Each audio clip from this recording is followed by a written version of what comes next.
Hola, ¿qué tal compañeras, compañeros? Un gusto saludarles una vez más después de unas muy cortas vacaciones, la verdad, ni se sintieron. Y bueno, pues otra vez al estrés y ahora al estrés del final del semestre. Vienen 4 semanas pesadas en diferentes ámbitos y pues bueno, vamos a continuar. Yo espero que hayan pasado dentro de lo que cabe unas adecuadas vacaciones, unas festividades en familia, con salud es lo más importante. Y bueno, pues a iniciar con todo en este nuevo ciclo calendárico. Un gusto volver a saludarlas y saludarlos. Vamos a iniciar el día de hoy con una parte muy interesante. Vamos a recordar que la clase anterior, antes de las vacaciones, se platicó sobre la arquitectura del prerrománico. Este desarrollo arquitectónico religioso disperso a lo largo de la Europa occidental entre el siglo V y el siglo X, el siglo IX. Este desarrollo en el cual habrá una tendencia evidentemente entre la síntesis de lo germano, la síntesis de lo romano o de la herencia o de esa búsqueda por una gloria romana que se evidencia con esquemas paleocristianos, pero evidentemente una gran influencia bizantina, al ser un polo, un foco cultural. Poco a poco estos reinos germanos van a ir conformando sus propias características, teniendo al llamado Imperio Carolingio de Carlomagno como al que se le conoce como el padre de la Europa occidental, por los esquemas que establece para el feudalismo, para los títulos de nobleza, los esquemas arquitectónicos, económicos, sociales, culturales, y se amplió este gran imperio carolingio de base con los francos. Esta era la base original, y toda la Europa central se vio dentro de un florecimiento cultural en una íntima relación con lo que serían los estados papales, la idea del Papa de Roma, de la Iglesia Latina, y bueno, todo eso lo estuvimos viendo. Ahora, ¿qué pasa? El día de hoy vamos a tocar el tema de el mileniarismo y las cruzadas, las generalidades urbano-arquitectónicas entre el siglo XI y siglo XIII, que se le conoce en la historia del arte como el románico. Y tiene a ser, y esta época es muy importante porque además se ve un auge de los monasterios. También platicamos la clase anterior que surge la idea de los monasterios y una competencia dentro del imperio carolingio de una gran construcción de abadías, de monasterios, para quedar bien ante los ojos del Papa, ¿no? Y estas abadías, que eran centros culturales, focos religiosos, que buscaban difundir la fe latina, cristiana latina, fueron fundamentales. Bueno, pues va a ser justamente después del año 1000 cuando encontramos un auge de este movimiento monástico, que en breve platicaremos. ¿Qué es eso del mileniarismo? Ahorita igual platicaremos. Quiero que vean esa fotografía. Es el interior de Saint-Sernin en Toulouse, Francia. Y es interesante porque aquí ya vemos elementos estructurales que hay que identificar. Esto es una nave central, recordando estos patrones paleocristianos. También hay naves laterales. Este espacio central evidentemente es la nave central. Esta parte oscura es las naves laterales. Y vamos a tener una cubierta con un cañón corrido. Se le conoce a esta especie de cilindro que a lo largo de toda la nave va a cubrir a la misma nave. Para estructurar este cañón corrido, lo voy a dibujar. Ahí está, la mitad de un cilindro. Hay que poner unos arcos. Estos arcos le dan una estructura. Estos arcos que estamos viendo aquí Es como si fuera una especie de cinturón o faja. Faja. Y se le conoce como arco fajón. Y estos arcos fajones lo que buscan es darle estabilidad a la bóveda de cañón corrido, la cual se va a apoyar sobre muros. Por eso de pronto hay ventanas muy pequeñas, son muros muy gruesos, y hay ventanas pequeñas, y por lo tanto la iluminación al interior termina siendo a veces un tanto escasa. Luego, si nosotros tenemos este esquema, claro, sobre un muro, bueno, pues el mismo muro funciona como un elemento estructural de rigidez. Pero si de pronto vemos que aquí evidentemente no hay un muro, sino hay una serie de arcos, ¿cómo le puedo yo dar rigidez a estos arcos fajones entre sí para que no caigan como fichas de dominó? Para eso puedo poner un muro, claro. Ahí no veo ningún muro, los muros están después de las otras naves. ¿Qué es lo que pasa? Que tengo yo que poner otros arcos.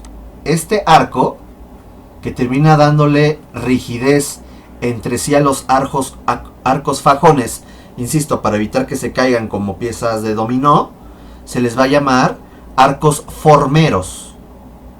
¿Ok? Y ese es un esquema principal. Vamos a iniciar con esa temática. Aquí tenemos un esquema, un cronograma, un mapa, una línea del tiempo, como la quieran llamar, del 475, cuando cae el Imperio Romano de Occidente, hasta 1453. No hay una fecha específica del fin de la Edad Media, hay diferentes propuestas.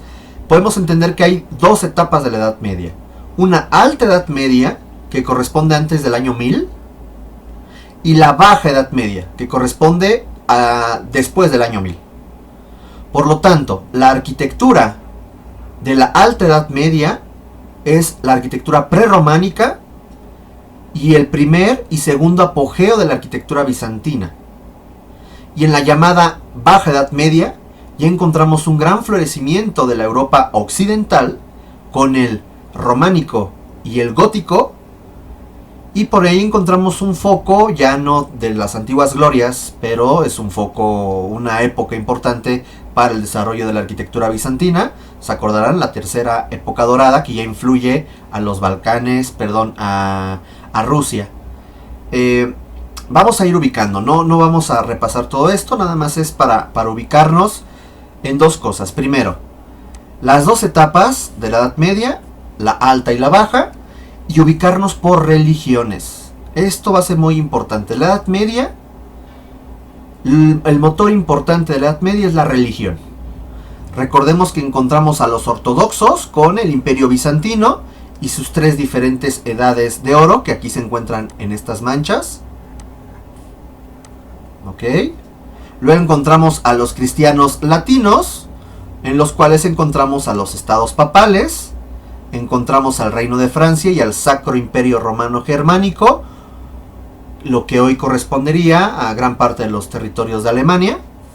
De hecho, ahí se ven los diferentes grupos que estuvieron en esas regiones, ¿no? Por ejemplo, aquí los estados papales, aquí vemos el inicio de los estados papales y el poderío. En esta región de Francia, Sacro Imperio Romano, los merovingios, los carolingios, y de pronto cómo se dividen en los capetos, y en el Sacro Imperio Romano Germánico, primero con Otón I, que es la dinastía otoniana.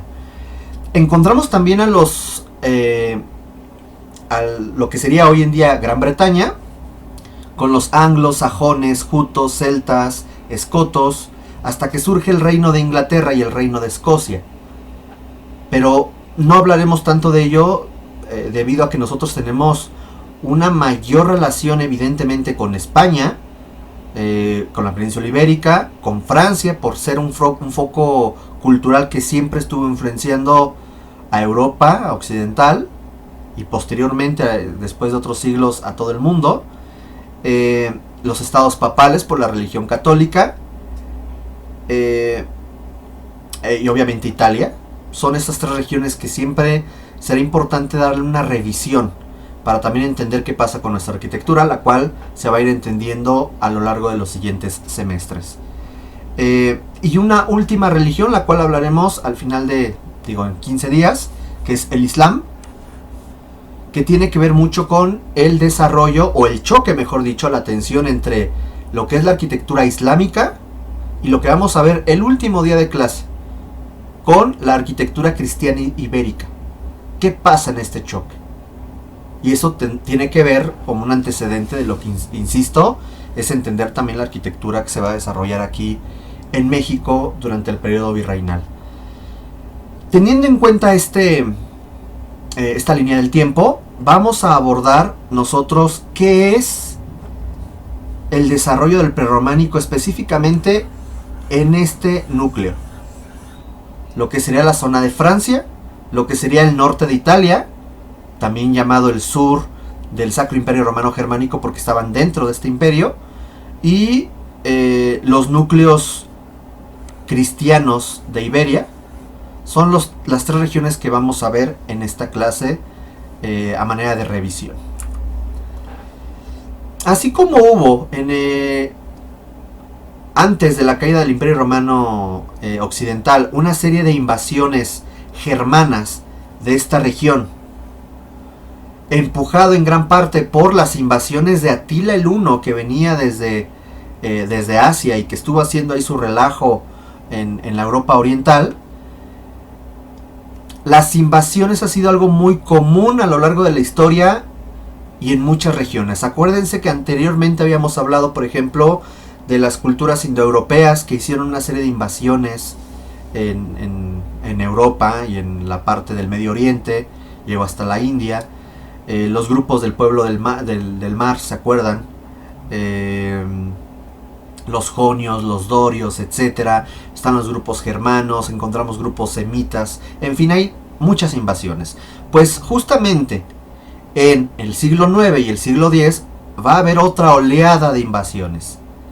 Esta vez va a ser a partir de varios grupos. Quiero que no lo tengo aquí anotado, pero van a ser varios grupos, entre ellos los vikingos. Vamos a tener también aquí a húngaros, magiares también se les conoce, los vikingos, los sarracenos, musulmanes, que van a ser muy importantes en la piratería que se va a desarrollar en el mar Mediterráneo. Y estos grupos vikingos se les va a comenzar poco a poco a denominar normandos. Y ustedes podrán ver que hay una serie de flechas color azul oscuro que salen de Escandinavia. Aquí está Escandinavia. Y son estos grupos normandos de origen vikingo, los cuales harían pondrían a Europa un poco de cabeza, porque habría una gran cantidad de invasiones. Aquí lo interesante es señalar que habrán asentamientos de estos grupos normandos fuera de Escandinavia.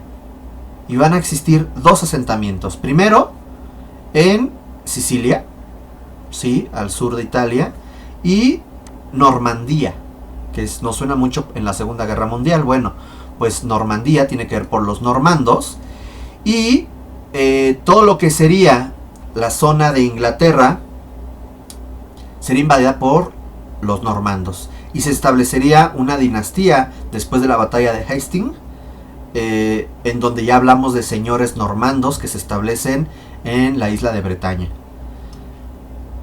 ¿Por qué cuento esto? Porque las invasiones de estos grupos vikingos normandos, la gente va a comenzar a tener miedo. Primer punto. Segundo punto, bueno, ahí vemos la conformación de Europa en el año 1000. Vemos cómo está Francia y el Ducado de Borgoña como un núcleo importante, el Sacro Imperio Romano Germánico, los estados pontificios, los reinos cristianos al norte de la península ibérica, son lo que en este momento nos va a interesar. ¿Qué va a pasar? Primero ahí tenemos una serie de invasiones que va a influenciar de alguna forma a esta parte de Europa.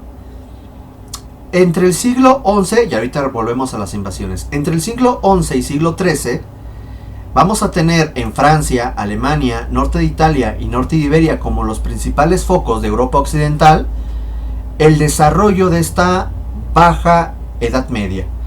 Se desarrolla una monarquía feudal con derecho divino, que ya lo habíamos visto, pero surgen los primeros parlamentos, sobre todo en Inglaterra.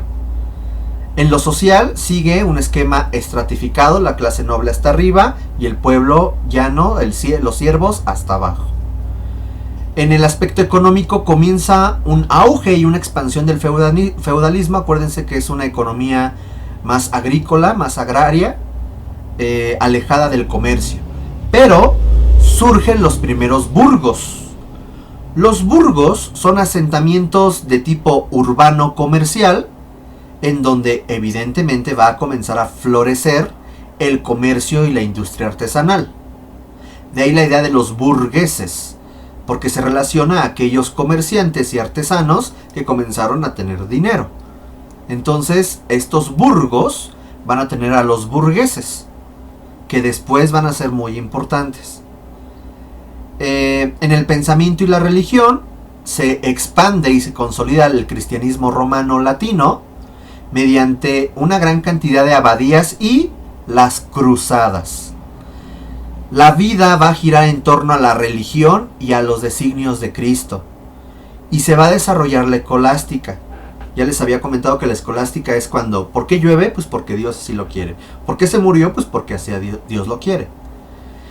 Y esta idea de que de pronto la Edad Media es oscuridad total, no es cierto. Sí hay un mayor florecimiento evidentemente en el Imperio Bizantino, en el Islam, pero es en Europa y justamente en este periodo cuando surgen las primeras universidades. La Universidad de Oxford, por ejemplo, tan sonada, pues tiene un origen medieval. Entonces, bueno, y esta idea de los caballeros, del feudalismo que tenemos en mente, todo esto de los castillos va a tener su apogeo justamente en este periodo. Recordemos que ya habíamos visto la clase anterior que según el grupo social en el cual tú estabas, era la zona en donde tú vivías. Los privilegiados en los castillos. El clero regular porque seguían la regla de San Benito en los monasterios. La ciudad para actividades comerciales y artesanales, donde encontramos a un clero secular, grupos medios como burgueses, artesanos, etc.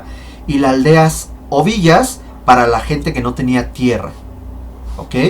Vamos a ver de forma muy general esto. Por ejemplo, los castillos. Esta idea de que los castillos son palacios es una idea muy del siglo XIX.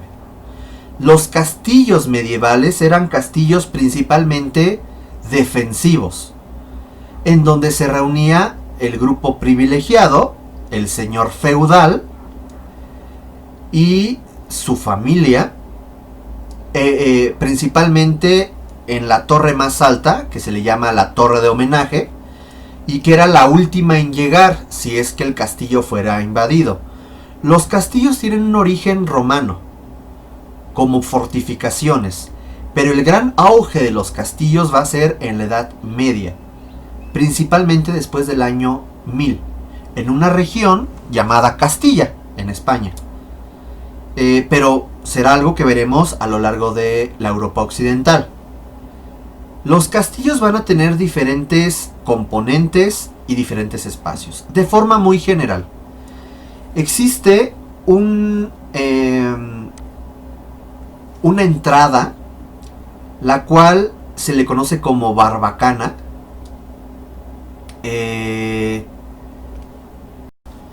La cual será el primer sistema defensivo de un castillo, que es esta puerta con un puente levadizo y un foso rodeando el castillo. Esta idea de los fosos con agua y cocodrilos es una idea muy de Walt Disney. No es cierto. Los fosos era simplemente un foso propiamente, sin agua y con estacas. Troncos afilados por si alguien se caía, se cayó y ahí quedó como brocheta. Y se aprovechaba también el terreno. En este caso podemos ver cómo hay una especie de barranca que se aprovecha para que no se pueda invadir fácilmente el castillo. Encontramos la muralla, que pueden ser una o varias murallas, con torres, que se les van a conocer como torreones, que son estos torreones, y con un remate que ya hemos visto desde los asirios, que se les llama almenas o merlones, que son estos elementos que rematan las torres y las murallas. Habrá un paso, un andén sobre las murallas para que los guardias o los arqueros puedan circular, que se les llama adarve, que es este caminito que vemos. Entra, sale, puedes bajar escaleras, continúas, etc. Vamos a encontrar también la torre de homenaje, que es en donde se encuentra la familia o el señor feudal o el noble responsable. Un patio de armas, un aljibe. El patio de armas, bueno, para actividades militares. Ahí adentro va a haber herrería, caballerizas, todo el equipamiento necesario para sobrevivir. Un aljibe, que es para el agua, y en algunos castillos había un camino amurallado llamado coracha para tomar el agua del río o de alguna laguna. A veces existía un pasadizo secreto para como salida, la última salida del señor feudal, que se llama poterna. No en todos los castillos. ¿Qué está faltando por ahí? Los matacanes. Bueno, es este desarrollo que se encuentra abajo de las torres. Voy a dibujar. Aquí se ve. Esto es un matacán. También aquí en las puertas había matacanes, que a veces lo que pasaba era, una vez que estaba ahí un soldado, un ariete, lo que fuera, te aventaban aceite hirviendo o metales o algo para que de pronto pues te descontaran.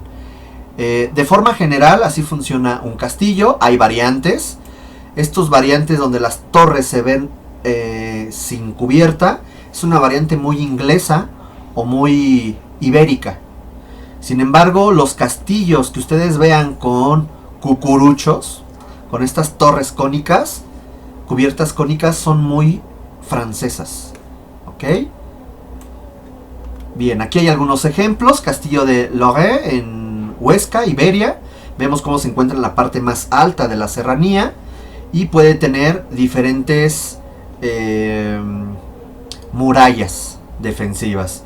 Tenemos todas estas tres fotografías corresponden al mismo castillo. Vean qué difícil, esta es la torre de homenaje, qué difícil era poder acceder a ellas. Tenemos castillos un poquito más románticos, ¿no? Por ejemplo el castillo de Eilean en Donan, Escocia, del siglo XIII, pues en medio del agua, ¿no? Se ve muy, muy coquetón. Hay otros castillos, el castillo de Burgos, el castillo de la Atalaya en Alicante. En España van a encontrar una gran cantidad de castillos románicos y también desarrollados ya en el periodo gótico. Por ejemplo este es el castillo de Alburquerque en Badajoz, España. El castillo Belíber en Mallorca, vean, es muy interesante cómo es una planta circular. El castillo de Almansa.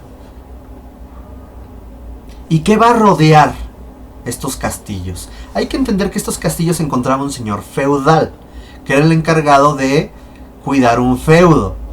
Acuérdense que había otros títulos nobiliarios. Podías tú ser el conde porque estabas al mando de un condado y por lo tanto tenías tu castillito. Entonces, además de ser el señor feudal, eras el señor feudal no sé qué, conde de no sé qué. Están vendiendo no sé qué cosas. En fin, así se estaba dividiendo los terrenos del señor feudal. Aquí quiero que ustedes vean, está el castillo y de pronto muy cerca se encuentra una villa o una aldea, en donde va a haber una pequeña iglesia, pequeñas casitas, el herrero, una caballeriza. Se van a encontrar diferentes actividades muy rurales, artesanales, concentrados en aldeas y villas dentro de los terrenos del señor. Y se les va a conocer como los bosques del señor, los prados del señor, las viñas del señor, que hay una frase, hay de todo en las viñas del señor. El molino del señor, el campo de cereales del señor, etc. Y a lo lejos podías encontrar otro castillo. A veces algunas granjas aisladas. Y así, si se fijan, es un desarrollo muy agrícola, no urbano. ¿Ok? Las pequeñas casas de los aldeanos, de los villanos, eran construcciones muy básicas de madera, a dos aguas, con cubiertas, a veces una habitación en la parte más elevada, se metía a los animales a la casita, en fin, eran construcciones que nos recuerdan un tanto al neolítico. ¿Qué pasa históricamente? Híjole, el tiempo ya se nos está yendo. ¿Qué pasa históricamente? En el siglo XI, año 1000, surge el milenarismo. ¿Qué es el milenarismo? Ahorita les explico. Surge la primera cruzada, se reconquista Jerusalén, porque ya la habían perdido ante los musulmanes, comienzan a expandirse al sur los reinos cristianos de Iberia. Aquí podemos ver cómo son los musulmanes y estos reinos cristianos comienzan a expandirse poco a poco, para que en el siglo XII y XIII vamos a encontrar una gran cantidad de cruzadas, 6 cruzadas, algo llamado el Renacimiento medieval, el auge tecnológico, económico y social, y la consolidación cristiana, y por ahí el nacimiento del gótico. Lo vamos a ver en la siguiente clase. ¿Qué es el milenarismo? Vamos a comenzar por ahí. Ya estaba primero la crisis de los invasores, ¿no?, que estaban acechando ahí Europa. Luego tenemos la creencia de que el mundo se iba a acabar. Había una psicosis apocalíptica que pensaba la gente que el mundo se iba a acabar 1000 años después del nacimiento de Cristo, o sea, en el año 1000. Y esto generó que hubiera dos movimientos muy importantes. Primero, la estructura religiosa de la iglesia como institución fue consciente de que estaba en una crisis moral. Habían diferentes elementos de corrupción, de nicolaísmo, que es tener los padres que tuvieran pareja, o el papa que tuviera pareja, la simonía, que era la venta y compra de cargos eclesiásticos. Hay un problema entre el Estado feudal y el papa, y esto va a generar que la misma iglesia, en busca de la gracia del Señor al momento del día del juicio final, porque ese era el gran terror de la Edad Media, que el día del juicio final te fueras al infierno y no al cielo. Entonces la misma estructura religiosa, los padres, los papas, dijeron: híjole, qué miedo irme al infierno, porque hay una crisis moral en la estructura religiosa. Ya sé, para que Dios me perdone, voy a construir muchas iglesias. Y entonces comienza una gran construcción de iglesias, de abadías, de monasterios. Luego, las invasiones bárbaras, pestes, todavía no la peste negra, pero sí una serie de pestes que estaban surgiendo dada la poca higiene, malas cosechas y las hambrunas, era considerado por el pueblo como un castigo divino. Por lo tanto, el clero, específicamente el monasterio de Cluny, que aquí tenemos, los monasterios que se consolidan como centros culturales y religiosos, ya les había dicho, el monasterio de Cluny, que es un monasterio benedictino, que seguía las reglas de San Benito, comienza a decir al pueblo: para que el pueblo tenga la salvación el día del juicio final, deben de peregrinar. Tú, pecador, tienes que ir hasta no sé dónde a orarle al santo no sé qué, para que este santo interceda por ti el día del juicio final. No sé si tengo una imagen del juicio final. Aquí está, es una escena. Esta no es evidentemente una pintura medieval, pero aquí vemos a Cristo como un juez, a su madre, la Virgen María, y a su apóstol preferido, que es San Juan, y los demás apóstoles.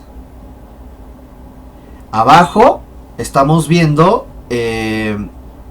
vemos a los ángeles del Apocalipsis que están tocando las cornetas, y aquí vemos un montón de desnuditos que están esperando a ser enjuiciados.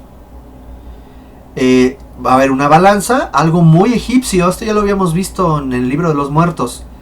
El arcángel Miguel va a pesar las almas, y de pronto a partir de ahí algunos se irán al infierno y otros se irán al cielo. Ya se nos acabó el tiempo. Y otros se irán al cielo. Entonces, los santos, y lo habíamos ya platicado, tenían este papel que de pronto podían interceder por ti el día del juicio final.